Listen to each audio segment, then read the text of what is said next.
എണ്ണമേ ഉള്ളടോ. ഇതെന്താ 7 ലോകാത്ഭുതങ്ങൾ? ഈ ലിസ്റ്റിൽ 8ാം ലോകാത്ഭുതം വിട്ടുപോയിട്ടുണ്ട്. ഏത്? തെളിച്ചു പറയുന്നേ. കമ്പൗണ്ടിംഗ്. കമ്പൗണ്ടിംഗ് ആണ് ലോകത്തിലെ 8ാമത്തെ അത്ഭുതം. ഓ, അതെന്താ?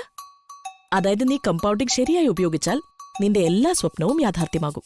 വാവ്, അതെങ്ങനെ? ഈ ആശയം വളരെ ലളിതമാണ്. നിങ്ങൾ സമ്പാദിക്കുന്ന പലിശ നിങ്ങളുടെ മുതലിലേക്ക് അല്ലെങ്കിൽ ആദ്യം ഇൻവെസ്റ്റ് ചെയ്ത തുകയിലേക്ക് ചേർക്കുന്നു. ഇങ്ങനെ നിങ്ങളുടെ പ്രാരംഭ ഇൻവെസ്റ്റ്മെന്റ് ഓരോ വർഷവും വളരുന്നു, അതോടൊപ്പം അതിൽ നിന്നുള്ള വരുമാനവും. ഇതാണ് കമ്പൗണ്ടിങ്ങിന്റെ ശക്തി. ഉദാഹരണത്തിന്, നിങ്ങൾ 1 ലക്ഷം രൂപ ഇൻവെസ്റ്റ് ചെയ്യാൻ തീരുമാനിക്കുന്നു. റേറ്റ് ഓഫ് റിട്ടേൺ ഇന്ന് 10%. അപ്പോൾ ആദ്യ വർഷാവസാനം നിങ്ങളുടെ പലിശ 10,000 രൂപയായിരിക്കും. ഇനി ഈ പലിശ നിങ്ങൾ റീഇൻവെസ്റ്റ് ചെയ്യുകയാണെങ്കിൽ അതേ ഇൻവെസ്റ്റ്മെന്റ് കൊണ്ട് 2ാം വർഷം നിങ്ങളുടെ വരുമാനം 1,10,000 രൂപയുടെ അടിസ്ഥാനത്തിലായിരിക്കും.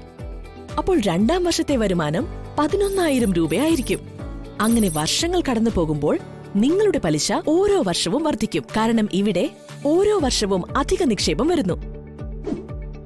ഒരു റോളിംഗ് സ്നോബോൾ.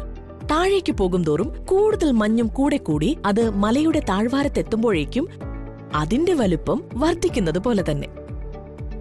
ഇനി നമുക്ക് മ്യൂച്വൽ ഫണ്ടിലേക്ക് വരാം.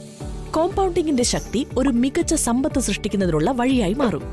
കോമ്പൗണ്ടിങ്ങിന്റെ ശക്തി പ്രയോജനപ്പെടുത്തുന്നതിനുള്ള ഏറ്റവും നല്ല മാർഗം ഒരു SIP വഴിയാണ്. നിങ്ങൾ എത്ര നേരത്തെ ഇൻവെസ്റ്റ്മെന്റ് തുടങ്ങുന്നോ റിട്ടേൺ അത്രയും ഉറപ്പുള്ളതാകും കോമ്പൗണ്ടിങ്ങിന്റെ ശക്തിയിലൂടെ. നിക്ഷേപ ചക്രവാളം എത്ര വലുതാണോ കോമ്പൗണ്ടിങ് എഫക്ട് അത്രയും വലുതാകും. വാവ്, ഇത്രയും കാലം കൊണ്ട് ഞാനൊരു പണക്കാരിയാകും. ഞാൻ പറഞ്ഞില്ലേ ഇത് 8ാം ലോകാത്ഭുതമാണെന്ന്. കോമ്പൗണ്ടിങ്ങിന്റെ ശക്തി പരമാവധി പ്രയോജനപ്പെടുത്താൻ മനസ്സിൽ വെക്കേണ്ട ചില ടിപ്പുകളിതാ. നേരത്തെ തുടങ്ങുക, പതിവായി നിക്ഷേപിക്കുക, ദീർഘകാലത്തേക്ക് നിക്ഷേപിക്കുക, ആസ്തികൾ വൈവിധ്യവൽക്കരിക്കുക, ക്ഷമയോടെ കാത്തിരിക്കുക. ഇനി ഇത്തരം കൂടുതൽ കോണ്ടന്റിനായി ഞങ്ങളുടെ ചാനൽ ലൈക്ക്, ഷെയർ, സബ്സ്ക്രൈബ് ചെയ്യുക. മ്യൂച്വൽ ഫണ്ട് നിക്ഷേപങ്ങൾ മാർക്കറ്റ് റിസ്ക്സിന് വിധേയമാണ്.